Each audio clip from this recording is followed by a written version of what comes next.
제가 한국에서 사는 시간이 많지 않아서 주로 캐나다에서 살고 오가기 때문에 잘 모르는 게 있는데, 한국의 트라우마라는 주제로 몇 년 전에 몇 년 동안 많은 그런 가르침들이 있었다고 들었어요. 그랬나요? 책들도 많이 나왔다고 들었는데 그렇게 말하시는 분이 있어요. 어느 시대에 성령께서 무슨 일을 하시는지 알려면 여러 가지 방법이 있지만 그 중에 하나는 기독교 도서관에 가서, 기독교 서점에 가서 근래 어느 책이 많이 팔리는지를 보면 잘 알 수 있다고 그러더라고요. 아마 트라우마라는 주제가 교회 밖에서 많이 이렇게 말해졌는지 모르는데 한동안 그랬다는 얘기를 들었습니다만은, 오늘은 트라우마라는 주제로 강의를 하려고 합니다. 지난 5월 달에는 제가 함께 사역하는, 제가 대표로 사역하는 한국 엘리야의 집에서 이 트라우마라는 주제로 세미나를 4박 5일 했어요. 근데 오늘은 그 내용 중에 일부를 발췌해서 여러분과 함께 나누려고 합니다. 근데 제가 계속해서 오늘도 이렇게 예배드리며 앉아 있을 때 성령께서 계속 저에게 여러 가지 말씀을 해주신다고 믿습니다. 그 중에 하나가 뭐냐면 이사야서 61장이나 누가복음 4장에 있는 말씀인데, 주 예수께서 이 땅에 오셔서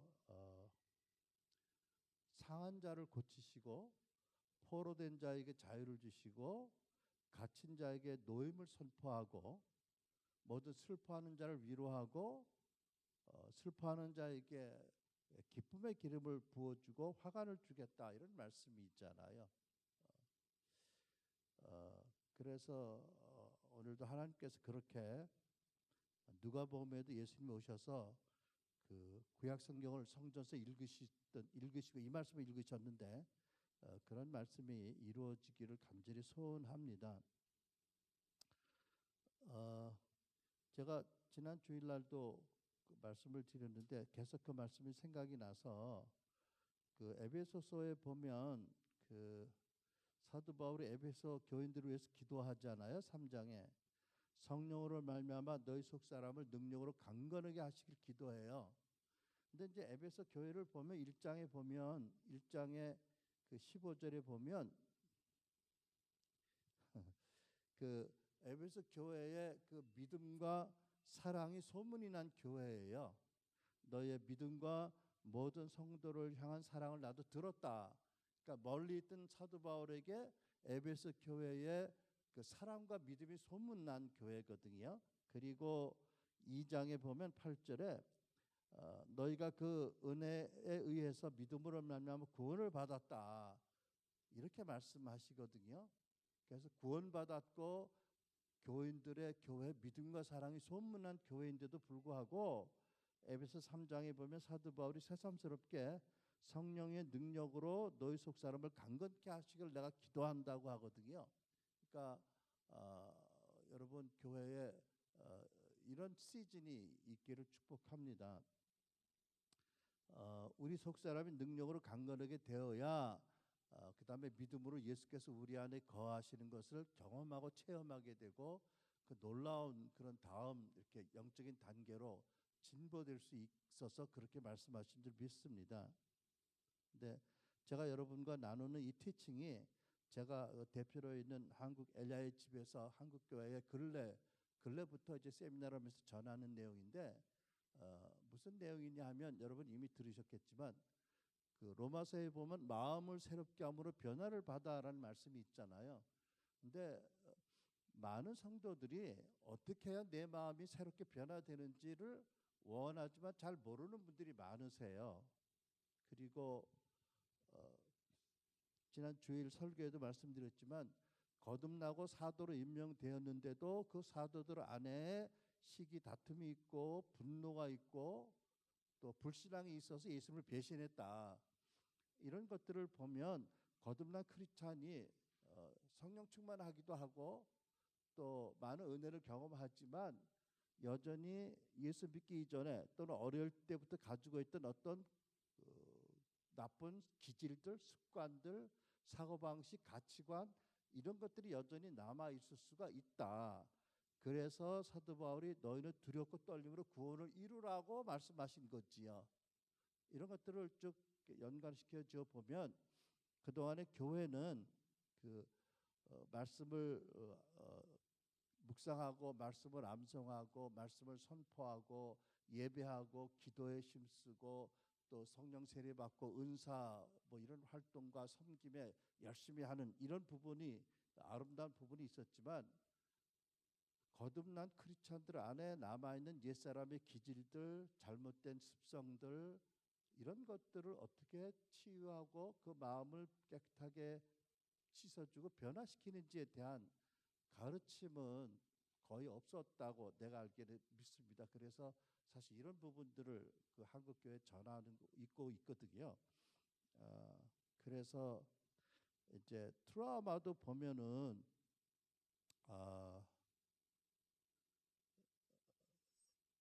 그 일종의 하나의 그 갇힌 옥일 수 있고 계속해서 우리를 괴롭게 하는 근원일 수 있거든요.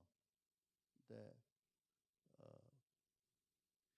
트라우마에 대해서 우리가 교회에서 바로 이해하고 또 바로 준비를 하고 또 알지 못하는 트라우마의 후유증으로 어려움 겪는 분들이 있다면 치유받고 자유케 되기를 간절히 원하는 거지요. 자, 여러분 거기 성경 말씀 시편 34편 17절에 19절 말씀 표준 세번역으로 거기 기록해 놨지요. 노트에 있습니다. 함께 봉독합니다. 주님은 마음 상한 사람에게 가까이 계시고 영원히 짓밟힌 사람을 구원해 주신다. 의로운 사람에게는 고난이 많지만 주께서는 그 모든 고난에서 그를 건져 주신다. 이 말씀을 보면 의로운 사람들도 뜻하지 않은 상처를 받을 수도 있다라는 가능성을 품고 있잖아요, 그렇죠? 여러분 동의하세요? 그리고 세상은 여러분 세상은 타락한 세상은 불공평한 세상이지요. 이 불공평한 세상에 예수님이 오셔서 하나님 나라를 공의로운 나라를 세우고 계시고 우리는 그 하나님 나라를 전하는 선교를 통해서 제자 운동을 전하는 운동을 하고 있지요. 그러니까 이 세상은 계속해서 사단이 다스리는 흑암의 나라와 예수 그리스도의 복음으로 말미암아 확장되는 하나님 나라가 충돌하는 영적 전쟁의 현장 가운데 우리가 있는 거잖아요. 그러다 보면 에베소 3장에 보면 에베소 3장에 그런 말씀이 있잖아요. 너희들이 전에는 하나님의 진노의 자식이었고 그리고 너희들이 전에는 세상 풍조와 사단의 시키는 대로 살았다. 그러니까 여러분 세상 사람들 중에는 자기들은 부인하지만 성경에 의하면 사단이 지시하는 대로 세상 풍조대로 사는 사람들이 많아요. 그러다 보면 예수 믿고 성령 받아서 거듭난 우리들하고는 소속이 다르고요. 삶의 목적이 다르고요. 삶의 살아가는 방식이 다르잖아요. 그러면 부딪히는 거지요. 그렇죠? 그리고 때로는 상처를 입을 수도 있고 핍박을 받을 수 있고 그렇잖아요. 그러니까 크리스찬의 가장 큰 그 면류관이 순교라고 한다면 순교는 누군가가 죽여서 순교가 되는 거잖아요. 그것이 일방적인 피해를 당하는 것이 아니라 오히려 그것이 놀라운 승리이지만 현상적으로는 죽이는 사람이 있고 죽임 당하는 사람이 있고 거기에 순교가 일어나는 거잖아요, 그죠? 그러니까는 예수님이 이 땅에 오신 목적이 사단이 다스리는 아담과 하와의 타락 이래로 사단이 세상 임금이 되어서 이 세상 신이 돼서 다스리는 이 세상에 하나님의 다스리는 나라를 세우기 위해서 오신 것이다. 그러기 위해서 복음을 전파하시고 제자들을 양육하시고 그래서 교회를 통해서 하나님 나라가 확장되게 하신 것이다라는 것이 그 큰 그림이거든요. 그러니까 여러분들이 이 큰 그림을 잘 이해하셔야 돼요, 그죠? 자, 그러다 보면 이제 의로운 자가 고난을 당하는 경우도 있고 때에 따라서 상처를 받는 경우도 있고 또 아이들이 엄청나게 상처받는 경우도 이 세상에는 충분히 있다. 그렇기 때문에 우리는 그들에 대해서 어떻게 이해할 것이고 그들 위해서 어떻게 기도할지에 대해서도 기본적으로 훈련이 돼 있어야 된다는 거지요. 자, 왜 우리가 트라우마에 대해서 알아야 하는가? 한 2년 전인가요? 한국인 10명 중에 9명이 인지적 오류를 갖고 있다는 신문 기사를 봤어요. 2016년 9월 달에 한 10,000명의 대상자에게 12살 이상의 10,000명의 대상으로 설문조사한 결과라니까 굉장히 규모가 큰 설문조사였어요. 그래서 그 사람들이 인지적인 오류를 가지고 있는지 아닌지를 알기 위해서 질문을 여러 개 했는데 그 질문에는 이런 내용이 있어요. 한번 여러분 들어보세요. 세상을 모든 일을 옳고 그름으로 둘로 이분적인 사고로 구분하는 사람들, 흑백 논리를 가진 사람들이 얼마나 많으냐고 물어봤고요. 그 다음에 언제든지 최악의 상황을 먼저 생각하는 파국화 관점 있는 사람들. 그러니까 무슨 일이 있으면 최악을 먼저 생각하는 떠오르는 사람들이 몇 프로냐 그랬더니 한국인의 82.4%가 파국화 경향이 있다는 거예요. 그 다음에 과거의 잘못과 실수와 실패를 되새기는 반추형 70.8%가 그렇다는 거예요. 그 다음에 어떤 일을 시작하기 전부터 시간이 부족하거나 잘못되지 않을까라고 걱정하는 그런 사람들이 많이 있었고요. 제가 퍼센트는 기억을 못하는데 자기 자신을 무가치하게 여기는 사람들, 자기에 대해서 부정적인 사고를 가진 사람들이 60.1%예요. 그 다음에 미래에 대해서 소망이 없다라고 무망한 사람들이 47.6%고요. 어려운 일에 직면하면 회피하는 것이 최선이라고 보는 자기 도피형이 48.2%다. 이런 것들 쭉 분석을 해서 이분들의 결론이 뭐냐면 한국인들의 10명 중에 9명이 인지적인 오류를 가지고 있다. 그렇게 발표한 경우가 있었습니다. 그래서 저는 이것도 많은 분들이 트라우마 치유받지 못한 트라우마가 있는 증거라고 받아들였어요. 저희들이 그 사역 경험을 보면 저희들이 세미나를 하잖아요. 그래서 이제 뭐 쓴뿌리 판단, 뭐 부정적인 근본적인 거짓말 비롯해서 많은 강의를 하거든요. 그리고 이제 강의하고 그다음에 소그룹을 하고 소그룹에 예수님 오셔서 말씀을 비춰주신 그 말씀 가운데서 일을 하시도록 사람들을 위로하시고 만나주시고 옥에서 풀어주시고 뭐 이런 일을 하시도록 소그룹을 하는데 어떤 사람들은 소그룹을 하거나 심지어 강의 들을 때에 마치 자기가 벽에 부딪혔다, 수렁에 빠진 느낌을 가졌다는 사람들이 있어요.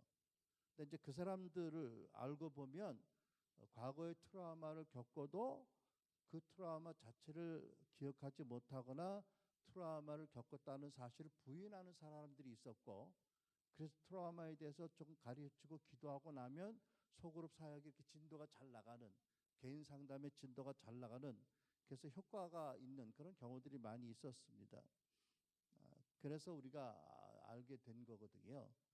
적지 않은 사람들이 자기가 트라우마를 겪었다는 사실도 모르고 사는구나. 그래서 혹시 여러분 중에 그런 분들이 있다면 이 강의를 통해서 빛으로 비춰주고 기도할 때 하나님이 응답하셔서 많은 자유함과 평강과 기쁨, 또 안정된 심령을 주시길 바랍니다. 또 교회 리더 여러분들은 그 어떤 트라우마가 있을 때 1차적으로 현장에서 어떻게 기도할지를 알면 상당히 유용한, 상당히 좋은 그런 그 효과를 볼 거라고 믿습니다. 그래서 그 두 가지 목적으로 제가 트라우마에 대해서 강의를 한 것이고요.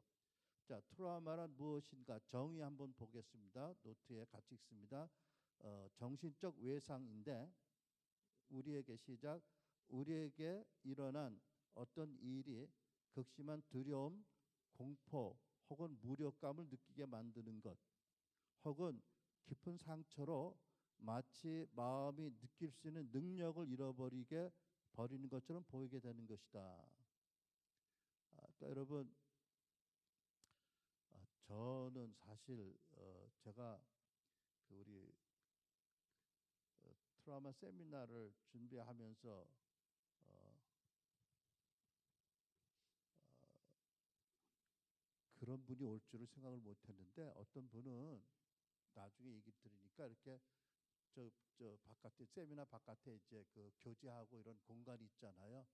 근데 당신이 이렇게 커피를 마시고 있는데 저쪽에서 누가 코너를 들어서 남자가 나타나면 그냥 freeze, 마음이 얼어붙는, 오싹하고 그냥 뭘 어떻게 해야 될지 모르는 그런 분들이 있었어요. 그 겉으로는 전혀 그런 증세를 못 느끼는데요, 그죠? 좀 심한 경우긴 하지만, 아무튼 과거에 일어난 어떤 일이 심한 두려움을 아직도 느끼게 하거나, 또는 그런 상황에서 무력감을 느끼게 하거나, 또는 마음의 감정을 느끼지 못하게 만든 것 같이 보이는, 그래서 공감 능력이 떨어지는 이런 것들이 이제 그 정신적인 외상의 결과인 거죠. 그러니까 어, 전쟁에 참여한 분들은 뭐 말할 것도 없을 것 같고요. 폭행을 당하거나 또는 천재지변을 경험하거나 누군가 죽는 장면을 보거나 충격적인 장면을 보거나 이럴 때 마음의 충격을 받지요. 놀라고 상처를 받습니다. 그 기억이 저장돼 있다가 정신과 마음과 몸에 저장돼 있다가 어떤 경우에 심한 불안감으로 초조함, 착각이나 환각, 심지어 환각, 환청, 마비까지 일으키는, 이건 좀 중한 경우지요. 이런 것을 말합니다. 근데 또 심각한 것은 꼭 육체적인 정신적인 큰 충격을 받았을 때만 트라우마를 겪는 게 아니고요. 학교나 직장에서 왕따를 당했을 경우에나, 또 실직을 했을 경우에나, 또는 부모님에게서 심한 수치를 당했을 경우에나, 또는 주변 사람들에게 심한 수치를 당한 경우, 또는 아이들이 적절하게 돌봄과 보호를 받지 못하고 버려진다고 느껴졌을 경우에 아이들 입장에서 그런 충격이 트라우마로 진행할 수가 있다. 그러니까 주사가 심한 또 폭력적인 집안의 어른이 있는 경우에나, 부모가 이혼을 했거나 부모가 자주 아이들 앞에서 싸우는 경우, 그럴 때 애들에게는 트라우마가 생길 수 있다라는 것이 일반적인 진단입니다. 그럼에도 불구하고 하나님께서는 우리에 대한 계획이 있으시죠. 이 트라우마의 피해에서 구원하시고 치유하시는 계획입니다. 에레미야 29장 11절, 여호와의 말이다. 내가 너희를 위해 갖고 있는 계획들을 내가 알고 있으니 그것은 평안을 위한 계획이지 재앙을 위한 것이 아니며 너에게 미래와 소망을 주기 위한 것이다. 아멘. 네. 자, 이제 트라우마의 성경적인 예가 있느냐? 네, 예가 있지요. 대표적인 예. 누가복음 10장을 보면 그 예수께서 착한 사마리아인의 비유를 말씀하잖아요. 그 착한 사마리아인은 강도 만나서 거짓말 매맞고 죽게 되어서 버림받은 그 죽게 된 사람을 보고 다가가서, 그리고 기름과 포도주를 부어줬고 함께 있어줬고 그를 도와주었어요. 그죠? 밤새 간병하고 또 주막 주인에게 돈을 맡기고 이 사람을 간병해 달라고 부탁을 했지요. 이 착한 사마리아인이 한 것이 바로 이 트라우마를 위한 귀한 사역이었습니다. 그리고 요한복음 20장 9절로 19절로 23절을 보면 제자들이 두려워해서 다락방에 있을 때 예수님이 나타나셔서 두 번이나 거듭 평안하라 평안할지어다라고 축복하셨잖아요. 왜 그랬을까요? 그렇게 사랑하던 예수님이, 그렇게 전능하신 예수님이, 전지하신 분이 무력하게 십자가에 못 박혀서 처절하게 죽어가는 모습을 본 것이 제자들에게는 대단한 트라우마지요. 그리고 자기들도 그렇게 죽임당할까 봐 두려워해서 문을 걸고 이렇게 모여 있었잖아요. 그래서 주님께서 부활하신 주님이 두 번이나 저들에게 평강을 축복하신 거예요. 그들이 너무 놀래 있었기 때문에. 자, 트라우마는 어떻게 발생하는가? 트라우마는 여러 형태로 온다. 같이 읽을까요? 첫 줄 시작. 많은 사람들은 자기가 트라우마를 겪었다는 것을 깨닫지 못한다. 그래서 우리는 여러 가지 형태의 트라우마가 있다는 것을 알 필요가 있다. 네. 그 신체적 원인으로 생기는 트라우마가 있습니다. 그 심장 발작의 환자의 15%가 이 트라우마 때문에 또 다른 발작을 일으킬 확률이 있다는 보고가 있고요. 여러분 그 자동차 사고, 교통사고 또는 여러 가지 사고 때문에 또는 부상을 당해서 건설 현장에서 또는 그래서 수술을 받거나 장기 이식을 받을 때 사람들은 트라우마를 경험한다고 해요. 사람마다 참 다르니까 다 그런 건 아니지만 수술 받을 때 전신 마취할 때 이럴 때도 트라우마를 겪는 사람들이 있습니다. 그 다음에 상실로 인한 트라우마, 그러니까 죽음, 그 가족의 죽음이든지 친한 친구의 죽음이든지 또는 뭐 이혼이든지 이혼의 당사자든지 또는 별거한다든지 빈번한 이사 같은 경우에 그 옛날에는 요즘도 그러겠죠. 군인들 가족들은 이사를 많이 다니더라고요. 그죠? 근데 그게 보통 어려운 게 아니에요. 그죠? 사실 이사하는 것 자체가 대단히 힘든 일이거든요. 스트레스가 굉장히 지수가 높은 일인데 근데 이제 어른들은 모르겠는데 아이들의 경우에는 그럴 수 있잖아요. 친한 친구들이 있는데 정말 친한 친구들인데 갑자기 이사를 가야 된다든지 부모가 미리 말을 안 해서 준비를 못 하고 있다가 갑자기 떠나 헤어진다든지 그러면 그 심각한 트라우마 되지요. 그 여러 개 사랑하다가 헤어지는 것도 엄청난 트라우마예요, 그죠? 당연히 그렇겠죠. 부모의 극렬한 반대로 헤어진다. 뭐 엄청난 트라우마를 겪게 될 수 있겠습니다. 그 다음에 두려움으로 인한 트라우마가 있지요. 뭐 우리는 상식적으로 이해되는 거예요. 사고를 당했거나 전쟁이나 뭐 전쟁의 소문을 듣는 것도 트라우마가 될 수 있고요. 주변에 자살 사건이 있었거나 자폭 사건이 있었거나 뭐 재난을 당했거나 폭력 사건을 경험했거나 또는 불치의 질병을 진단받는 것 그것도 엄청난 트라우마를 가져올 수 있고요. 예측할 수 없는 가정 환경.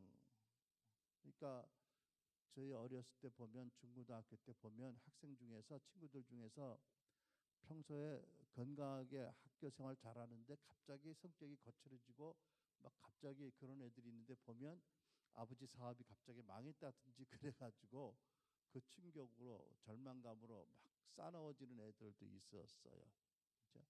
또는 불량배들에게 당했다든지 린치를 당했다든지 또는요 포르노 음란한 그림 사진을 보거나 잔인한 영상 보는 것도 트라우마를 가져올 수 있는 거예요.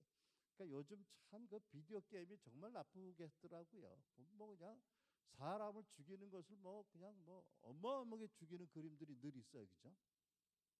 이렇게 보면 저도 유튜브 다 보다 보면 그런 거 막 나오잖아. 그냥 뭐 그냥 아이고 참. 근데 그것을 어렸을 때 보고 자란다. 이거 보통 일이 아닐 거예요. 여러분 심지어 그 엄마 자궁 안에서 트라우마를 경험하는 경우도 있어요. 두려움에 기반한 트라우마. 지금 미국 본부의 그 사역자의 간증인데 어떤 형제가 찾아와서 상담을 해주는데 그분은 굉장히 거절감이 심한 사람이에요. 사실 이 거절감도 대단히 큰 문제예요, 그죠? 사람들이 조금만 잘 안 해주면 거절감 때문에 시험 들고 뭐 이럴 수 있잖아요. 근데 상담하는 중에 그 거절감의 뿌리를 못 찾았어요. 근데 이 형제가 그 이제 상담 끝나고 집에 돌아갔는데 며칠 있다가 꿈을 꾸는데 꿈에 어떤 방에서 일어난 사건이 보이는 거예요. 근데 그 칼라로 꿈을 꿨대요. 근데 생생하게 꿈을 꿨는데 자기가 얼굴을 모르는 낯선 남자가 자기 엄마한테 막 욕을 하고 엄마의 배를 보니까 아기 임신한 것 같아 배를 발로 차더래요. 어, 그리고 막 엄마를 저주하고 말로 뱃속에 아기를 저주하더래요. 그래서 깨어나가지고 하도 이상해서 어머니한테 전화를 했대요. 그때 비로소 들은 얘기가 뭐냐면 그게 이 형제의 친부, 그리고 난장판을 치고 떠나서 다시 만나지 못했던 친부였다는 거죠. 그러니까 꿈이 사실은 그 실제 사건이었던 거예요. 그 하나님 성령께서 치유하시기 위해서 꿈을 꾸게 하셨다고 믿어요. 그래서 어머니가 사실 아무한테도 말 안 했던 사건인데 그 꿈을 통해서 이 형제가 겪고 있는 그 극심한 어려움, 심각한 거절감의 원인이 어디 있었다는 것을 알게 되어서 치유받았다는 그런 간증을 들었습니다. 저도 그 우리 때는 국민학교라고 그러는데 요즘 초등학교잖아요. 그 저희 어머니 형제가 여자 형제가 엄청 많으신데 막내가 남자분이었어요. 삼촌인데. 근데 지금 생각해 보면 그분도 뭔가 심각한 문제가 있었겠죠. 정신적인 뭐 트라우마가 있었겠지요. 6.25 때 군인이었으니까. 뭐 이분은 세상에 감당이 안 되는 사람이야. 이분은 그냥 술만 먹으면 뭐 그냥 뭐 어마어마해. 제가 그랬잖아요. 소주잔, 옛날 소주잔 두꺼웠거든요. 그 소주잔을 빡빡 입으로 어금니로 깨서 씹어가지고 뱉어요. 그럼 뭐 나 같은 애기는 뭐 그 앞에서 그냥 얼어붙는 거죠. 뭐 그리고 그냥 그 술 먹고 아무 죄 없는 우리 아버지 때려 죽인다고 제 매형 와가지고 밤새 붙잡고 멱살 붙잡고 난리를 치는데 좀 오돌오돌 떨 수밖에 없었죠. 한 번은 또 죽겠다고 또 그 깊은 눈물에 빠져가지고 난리를 치는데 어린 내가 얼마나 무서웠겠어요. 정말 무서웠어요. 근데 지금 생각하면 그분도 뭐 심각한 뭔가 문제가 있어서 그랬겠죠. 근데 도움을 받지 못하니까 뭐 믿는 사람도 아니고 그 당시 그런 어떤 지식도 없었으니까 아마 정말 그분도 참 비저불한 그 비참한 그런 뭐 지금은 많이 도와주신 것 같은데 그랬습니다. 아무튼 두려움에 기반한 트라우마가 있는 거죠. 저도 그 트라우마가 있었던 거예요. 어려서부터.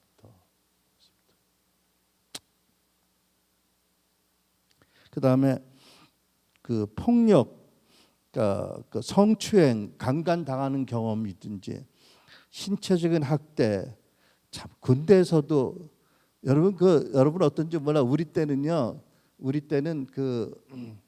제일 기분 나쁘고 제일 무서운 꿈이 뭔지 아세요? 군대 다시 가는 꿈.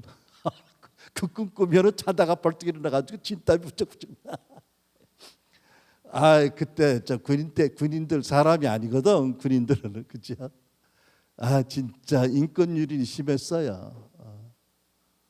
도망갈 수도 없고 도망가면 뭐 인생 망치고. 참 신체적인 학대, 정서적인 학대 그죠? 그러니까 직장에서요 막 야한 말 많이 하고 뭐 쌍스러운 말 많이 하는 사람이 있는데 그 사람이 나보다 상급자다. 그러면 그것도 엄청난 스트레스가 엄청난 트라우마예요, 그죠? 그것도 정서적인 학대 당하는 거거든요. 그다음에 강도 당하거나 이런 거. 여러분 요즘 그 신문에서 보도된 그 이춘재 화성 연쇄 살인범 그 사람이요 살인을 10건 했고 알려진 살인만 10건, 안 알려진 살인이 14건, 강간 미수, 강간이 34건이래요. 모두 다 여성들을 향한 잔악한 범죄였는데 그 사람이 최근에 경찰에 뭐라고 털어놨냐면 자기가 초등학생이었을 때 같은 동네에 살았던 누나에게 성폭행을 당했다고. 글쎄요. 뭐 믿기도 어렵지만 믿을 수도 있을 것 같아요. 그런 상처가 악한 것들에 의해서 더 곪고 더 상해지면 인간이 그렇게 될 수 있는 거죠. 사실 그런 경우 많이 있어요. 사실은요. 저희가 꽤 오래됐네요. 어느 교회, 제주도 어느 교회 가서 집회를 했는데 거기 고등학생 중에 이상한 친구가 하나 있었어요. 걔는 남자인데 여자 목소리를 해요. 여자 목소리고 걔는 남자 화장실 가지 않고 아무도 없으면 여자 화장실 가서 쓰고 와요. 그래가지고 또 여자애들이 하면 난리가 나잖아 이제. 그리고 걔는 걷는 게 이상하게 걸어요. 이 다리가 X자가 된 것 같이 이래가지고 무릎이 이렇게 이러고 걸어요. 참 이상하다 생각했는데 뭐 아무것도 몰랐죠 우리는요. 다만 그때 용서에 대한 강의를 제가 했어요. 그래가지고 반드시 용서를 해야 된다. 용서는 반드시 하지 않으면 하나님 앞에 우리 죄를 용서 못 받는다라는 것을 강의했는데 아마 그날 그 형제가 은혜를 많이 받은 것 같아요. 그리고 저희는 이제 집회 끝나고 서울로 돌아왔거든요. 근데 나중에 놀라운 소식을 들었어요. 걔가 목소리가 남자 목소리로 바뀐 거예요. 그리고 이러고 다닌 발이 쭉 펴져서 바로 걷게 됐대요. 왜 그러냐면 언제인지 뭐 어릴 때 화장실에서 성추행을 당했어요. 너무 무서웠고 너무 창피했고 너무 고통스러운데 자기 다리를 저주했대. 왜? 내가 왜 다리를 벌려서 그 꼴을 당했나 해서. 아마 그래서 그리고 그 사람 얼마나 미웠겠어요. 그죠? 자기를 성추행한 사람을 용서 못했겠죠. 그러다 보니까 그 저주가 다리에 임해서 다리가 이상하게 틀려지고 걸음을 제대로 못 걷게 되고 남성성을 잃어버리고 여자 목소리를 내고 그러니까 남자 화장실 무서우니까 여자 화장실 쓰는 거였어요 사실이요. 근데 용서를 하고 나서 하나님이 놀랍게 걔를 변화시키셨다고요. 정말 감사했어요. 여러분 제가 이름을 모르는데 미국 역사상 가장 살인죄를 무서운 죄를 많이 지은 한 그 중죄인이 있는데 그 사람도 이렇게 얘기했어요.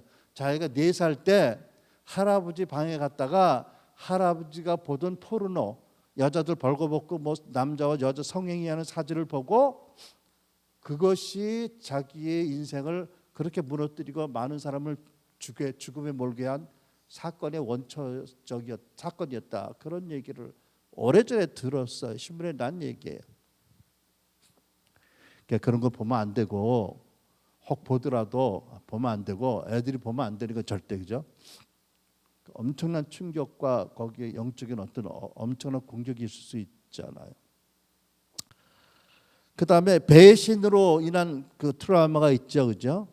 그러니까 나를 보호해주고 내가 신뢰해야 될 어떤 사람이 그 신뢰를 깨트리고 나를 학대한다든지, 나를 버린다든지, 나에게 나쁜 얘기를 한다든지.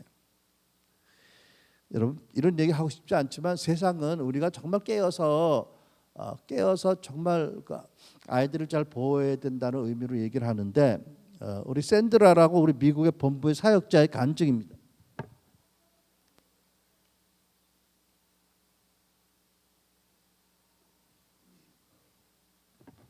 샌드라는 걸어다니는 그 수치 덩어리라고 말해야 될까요?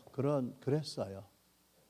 근데 뭐 여러 가지 인생의 일이 있었죠. 이제 근데 그 어렸을 때 충격적인 사건이 있었는데 뭐냐면 자기 아버지가 술을 좋아해요. 삼촌도 술을 좋아하고 술꾼이야 둘이. 그래가지고 이제 부엌에 이제 테이블에 앉아서 술을 대작을 하잖아요. 마시고. 어느 만큼 술을 취하면 자기 삼촌이 샌드라를 자기 조카를 불러서 어린 여자 애를 불러서 무릎에 앉혀. 그리고 태연하게 아빠하고 대작을 하면서 한쪽 손은 애 바지 팬티로 들어가. 얘가요 어떻게 할 줄 모르니까 거기서 그냥 완전히 공포에 떨어가지고 있는 거지요. 속으로 살려주세요 하면서. 근데 지 아버지는 그것도 모르고 같이 그 삼촌하고 좋다고 술을 먹고 마시니. 얼마나 그 삼촌이 미웠겠어. 얼마나 자기 아버지는 또 미웠겠어. 그죠? 자기 자신을 얼마나 수치스럽게 생각했겠어요. 애들은 다 그게 자기 탐 때문이라고 생각하기 쉽잖아. 그죠? 그런데 하나님이 그것을 결국 고쳐주셨고 지금은 아주 효과적으로 탁월한 그런 치유 사역자가 되었거든요. 그런 일이 그러니까 어떻게 아이들에게 그런 일이 있을 수 있어요? 근데 그런 삼촌이면 아버지 같은 사람이 있잖아. 보호해주고 축복해야 되잖아. 그 배신은 더 충격은 갑절로 강한 거지요. 그런데 하나님께서 정말 놀랍게 고쳐주셔서 정말 아주 훌륭한 탁월한 사역자가 돼서 이런 사역을 잘하고 있습니다. 그 다음에 거절이요, 그죠? 버림받음, 무시당하는 것, 불공평한 그런 대우를 계속 당하는 것, 편견에 시달리는 것, 그 다음에 수치, 모욕을 당하거나 언어 폭력을 당하거나 나쁜 별명을 자꾸 부르는 것. 근데 여러분, 애들이 어떤 별명 싫다 그러면 부르지 마셔야 돼요. 그래도 장난으로 부르면 애들 엄청 상처받아요. 그 다음에 양심에 원치 않은 것들을 강요해서 하게 만드는 것, 이런 것도 수치라는 트라우마가 생길 수 있고요. 그 다음에 방치, 특별히 이제 아이들을 보호하고 격려하고 사랑한다고 말해주고 축복해주고 아이들이 육신적인 정서적인 영적인 필요를 잘 채워야 되는데 그냥 내깔려 드는 경우, 그게 이제 A 타입 트라우마라고 그러거든요. B타입은 받아서는 안 되고 있어서는 안 될 행위에 공격을 받았을 경우에 B타입이고, A타입은 꼭 필요한 것이 공급이 안 됐을 때에 받는 트라우마예요. 그러니까 사실은 그것을 우리가 unmet need라고 하는데, 당연히 한 인간으로 특히 아이들이 성장기에 받아야 될 훈육을 포함해서 공급과 사랑과 격려와 자기가 누구인지를 알게 하는 그런 말들을 못 받고 자라났을 때, 이거는 상처받은 기억이 없어요. 받아야 될 거 애초에 안 받았으니까. 근데 이것도 상당히 심각한 트라우마가 된다는 거죠. 그 다음에 2차적인 트라우마요. 여러분, 요즘은 워낙 참 통신이 발달해서 SNS가 발달해서 지구 반대쪽에 일어난 일이 당장 그 실시간으로 보도가 되잖아요, 그죠? 그러니까는 과거의 사람들보다 트라우마를 훨씬 더 많이 경험해 우리는. 왜? 2차 트라우마를 자꾸 경험하게 되니까, 그죠? 저 같은 경우에도 일본 그 원전 그 폭발 사고, 지진 해일 때문에, 야, 그때 어마어마한 파도가 밀려가고 뭐 자동차가 장난감 같이 막 떠다니고 이러는 걸 보면서 정말 두려웠었어요. 저는 그때 캐나다에 있었는데 그렇게 두렵더라고요. 원전 그 실황을 보면서. 네? 세월호. 그렇죠. 세월호 한국 분들에게 대단한 2차적인 트라우마죠. 뭐 1차적인 트라우마기도 하고. 그렇죠. 자, 다음 페이지 넘어갑니다. 우리가 트라우마의 기억들은 신뢰할 수 있나? 어떤 극단적인 트라우마는 뇌 안에서 스트레스 호르몬을 생기게 해서 트라우마의 기억에 마치 도장, 낙인을 찍습니다. 그래서 스냅 사진 같이 아주 생생하게 기억하게 하는데, 또 어떤 경우에는요, 그렇지 않은 경우도 있어요. 그런 그 사건을 자기만의 필터로 보기 때문에 다른 사람의 기억과 다르게 기억하는 사람들이 있어요. 그래서 사실 트라우마를 다루는 건 대단히 조심스러워야 돼요.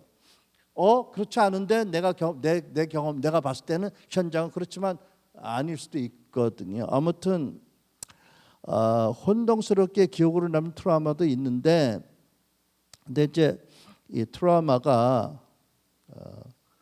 우리 머리 기억보다 마음의 감성적으로 더 저장이 되고요. 우리 몸의 장기들도 심지어 트라우마를 저장을 해요. 신체 장기들도. 몸의 모든 세포가 트라우마를 저장할 수 있어요. 그래서 트라우마의 기억들은 신뢰할 수 있나?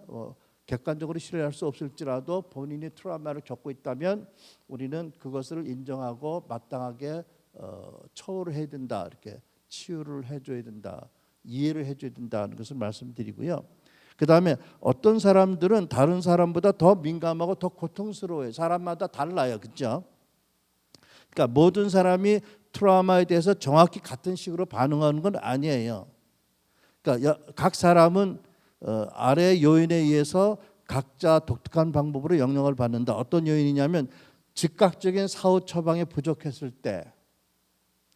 그러니까 가장 여러분에게 말씀드리고 싶은 것은, 기억하기를 원하는 것은, 어떤 트라우마가 일어날 상황이었다면 바로 기도를 해줘야 된다는 거예요. 바로.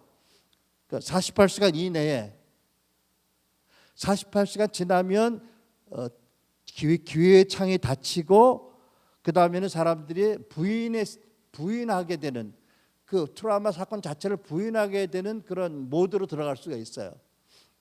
그러니까 이제 뭐 교회에서 애들이 다쳤다 좀 심하게 그러면 물론 얼른 부상도 치료하지만 애가 놀란 애들이 진정하도록 그 충격에, 정신적 충격이 남지 않도록 꼭 안아주고 기도해 주는 것, 이게 굉장히 중요한 거예요. 그러면 별거 아닌 것으로 될 수 있거든요, 그죠? 우리 애도 보니까, 어린 손주도 보니까 이렇더라고. 이제 걷다가 잘 못 걸을 텐데 걷다 넘어졌잖아요. 근데 우는데 두 가지 이유가 있더라. 하나는 넘어져서 아파, 무릎이 아프고 뭐 손이 아파. 두 번째는 넘어졌는데 옆에 있는 부모들이 얼른 안달려고 딴 얘기하고 있는데 그게 슬퍼. 그게 너무 야속해서 울어. 두 가지. 그래서 이게 트라우마가 되겠더라고. 그러니까 넘어진 거는 걔들도 괜찮을 것 같아. 근데 넘어졌는데 지가 위로가 필요한데 엄마가 옆에 여자하고 얘기하느라고 저한테 신경을 안 써. 그러면 이게 트라우마 되잖아. 그러면 제가 뭐 하는 거야? 가서 빨리 애한테 가서 잘못했다 그러고 애기 트라우마 안 생기도록 기도해줘. 그러니까 모든 트라우마는 24시간 내지 48시간 안에 기회 창이 있어요. 치유할 수 있는. 근데 그걸 잃어버리면 문이 닫혀요. 그러면 이제 그것이 망각으로 가게 되고 기억나지 않은, 원인이 기억나지 않는 어떤 후유증에 이제 시달리게 되는 거지요. 그래서 우리가 또 중요한 건 뭐냐면, 나중에 또 강조하겠지만, 트라우마로 받은 충격과 상처도 위중하지만 그때 우리가 하나님의 말씀을 어기고 나쁘게 반응했을 때, 미워했다든지 상대방을 공격을 했다든지, 예를 들어 마음으로도 판단했다든지, 뭐 원망을 했다든지 정죄했다든지 아니면 맹세를 했다든지, 이게 더 심각한 거예요, 사실은요. 이게 더 심각한 아픔을 가지게 되는 거. 왜냐하면 이게 묶어버리잖아, 자기를. 그죠? 이게 어떤 요새에 갇히게 되는 거예요. 그러니까 여러분, 사실은 어떤 정신적인 충격, 뭐 신체적인 충격보다 더 중요한 것은 그때 내가 어떻게 반응했느냐. 그때 용서해야 되는데 용서하지 않고 상대방을 미워하고 정죄하고 판단하고 맹세하고 거짓말을 믿고, 이게 더 심각한 그런 트라우마 후유증을 우리에게 가져오게 하는 것이다가 명심하시기 바랍니다. 그래서 대부분의 경우에 트라우마를 받았을 때 기회의 창이 닫히기 전에 위로를 받거나 어떤 기도를 받지 못하면 평생 남들이 알지 못하는 비밀스러운 고통이나 슬픔과 혼란을 가지고 살게 된다. 그런데 하나님께서는 신실하시고 또 하나님께서는 사랑과 능력이 무한하셔서 이미 오래전에 기회의 창문이 닫혔다 하더라도 다시 기도를 우리가 할 때 기회의 창을 열어주시고 위로하시고 치료해 주신 분이다. 아멘.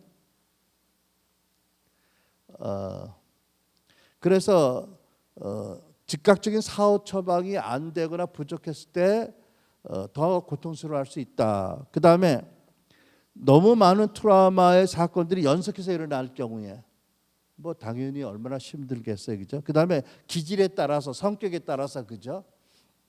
성격에 따라서 또 나이에 따라서 다릅니다. 여러분, 아이들은 더 민감하다, 그렇죠? 당연히 아이들은 더 민감합니다. 그 다음에 이제 내적 치유의 문제들, 그러니까 이런 거예요. 어린 아이 때 수치를 많이 경험한 아이는 사람이 자라서 사회적인 편견을 당할 때 굉장히 강하게 반발할 수 있어요. 나쁜 영향을 받습니다.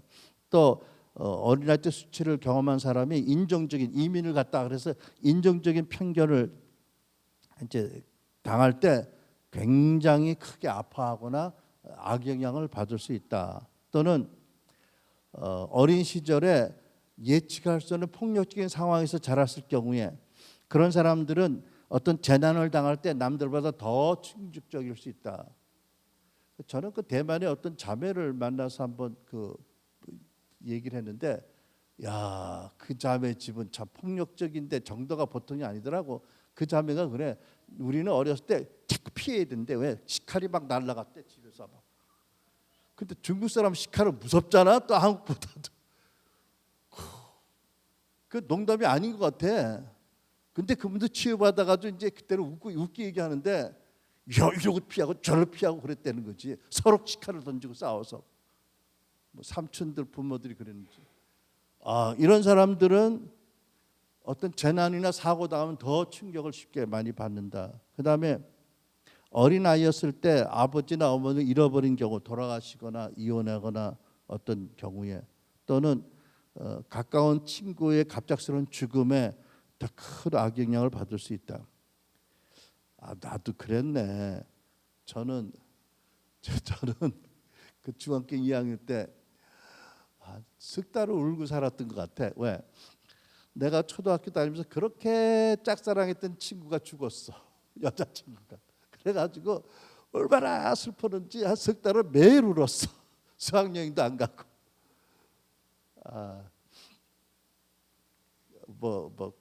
나만 그래. 다 그렇잖아 그때는. 근데 그것도 트라우마야, 그죠? 걔는 어떻게 돼?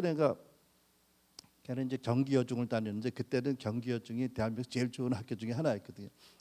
근데 아침에 학교 가다가 며칠을 밤새서 공부를 했는지 넘어져가지고 뇌진탕으로 죽었대. 그래가지고 나도 갑작스럽게, 나 혼자 친구였지만 아무튼 나도 악영향을 받았네, 그죠? 그러니까 사모님 그런 줄 아시고 나를 불쌍히 여기주세요. 그다음 우상이요. 그 자기만의 우상이 있을 수 있어요, 그죠? 이 우상을 잃어버리는데 버려서 받는 충격이 있습니다. 그리고 이런 트라우마의 강도는 얼마나 우상화했느냐에 달려서 충격이 당연히 다르겠지요. 근데요, 한내교 여러분들 잘 모르겠는데, 집사람이 우리 젊은 자매들한테 자주 하는 말 중에 하나가, 너 남편을 우상 삼지 말아라. 네 남편이 너를 행복하게 절대 못 해준다. 그런데 네 남편이 너를 행복하게 할 줄 알고 목매어 달면 그게 네 우상이다. 예수님 빼놓고는 절대 너를 행복해 줄 사람이 없다. 네 남편은 능력이 없어. 이러고 남편을 우상화하지 말라고 신신당부를 해요. 남편을 우상해놓고 그 남편 때문에 채우지 않는다고 더 충격을 받으면 그건 잘못이지, 그죠? 그 사실 맞아요. 세상에 예수님 빼놓고 우리 모습 그대로 인정해주고 사랑해주는 법이 있어요? 없어요, 그죠? 남편은 그냥 동반자예요, 그죠? 남편은 나의 사랑과 이해가 필요하고 우리가 서로 동반자지, 그 남편이 나의 행복을 좌지우지하는 사람, 그 우상이에요. 그런 우상은 깨트리셔야 돼. 그런 우상 가지고 있으면 계속 그 우상한테 배신당해요. 이런 얘기 안 되나? 젊은 애들이 있는데 아무튼 사실이니까. 네, 여러분, 한 가지요.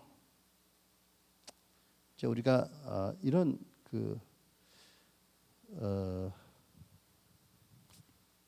이걸 좀 얘기하고 싶은데, 하나님은 사랑이시고 전능하신 분이세요. 그리고 하나님은 첫째, 우리 인간을 존중하시는 분이고, 우리 인간들에게 자유의지를 주셨고, 인간의 뜻이 당신의 뜻과 다를 때 힘으로, 폭력으로, 위력으로 바꾸는 분이 아니세요.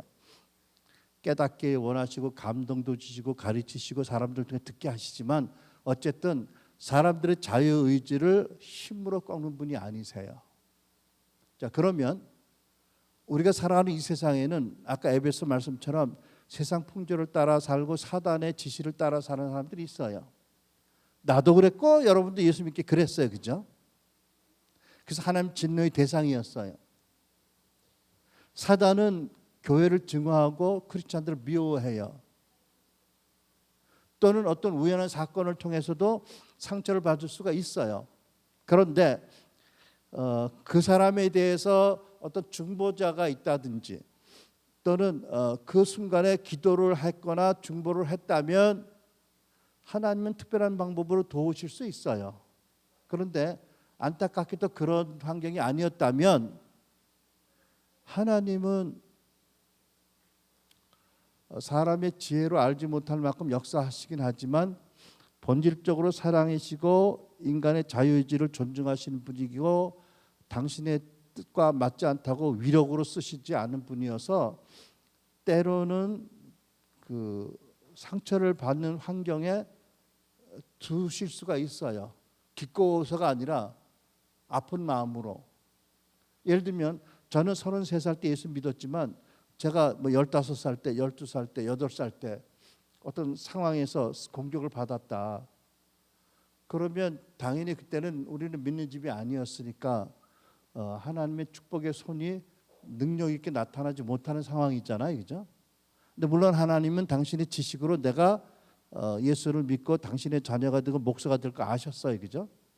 창세전부터 아세요. 그러나 그런 상황에서 어떤 상황에서는 나에게 지혜를 주시거나 어떤 상황으로 인도하기도 하지만 어떨 때는 부득이하게 고통을 당하거나 상처를 당하는 상황을 통과하게 하실 수 있어요, 그렇죠? 그러나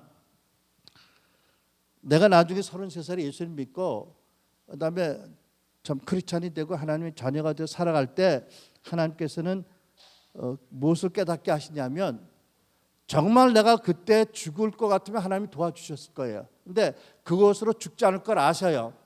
그리고 그것 때문에 내가 고통을 많이 겪을 것도 아세요. 그리고 당신도 나를 보고 고통을 당할 거 아세요. 아시지만 함께 고통을 당하시면서도 허락하신 상황이 있어요. 그리고 반드시 그것을 회복시키셔서 그 상황이 없던 것보다는 더 지혜로운 사람으로, 더 변화된 사람으로, 더 많은 사람을 위로할 수 있는 사람으로 세워주기 위해서 그 일을 경험하게 하실 때가 있다는 거예요. 여러분 동의하세요?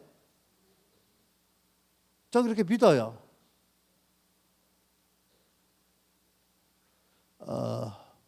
그러니까 어떤 사건이 이미 나중에 예수 믿는 우리들이 돌아가 보면 그 사건 때문에 우리가 죽지는 않아.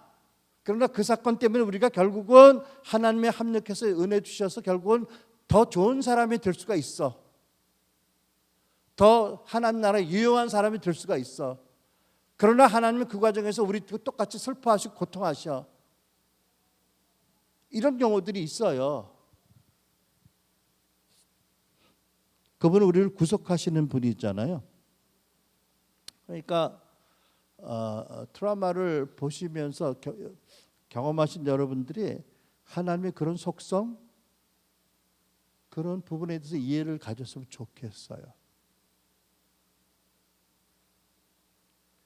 여기 앞에 있는 이 사람이요, 한때는 우리가 목회할 때 새벽기도 하는데 언제 한 번은 막 소리를 지르더라고. 그러더니 네가 하나님이야 뭐 이러고 막 소리를 질러면 뭔 소리가 했어요. 그때 결국 나중에 들어보니까 무슨 소리냐면 하나님한테 삿대질을 하더라고. 네가 전능자라며 네가 사랑이라며 어떻게 그런 일이 있을 수 있냐고. 나는 그래서 회개해서 대리로 죄송합니다. 저 사람이 돌아왔습니다. 용서해 주세요. 그랬더니 죽이지 않으시더라고요. 그때 이제 들어보니까 자세한 얘기 못하지만 그 얘기는 한이 없는데 그때 예수님이 눈물을 흘리신 걸 본 거예요.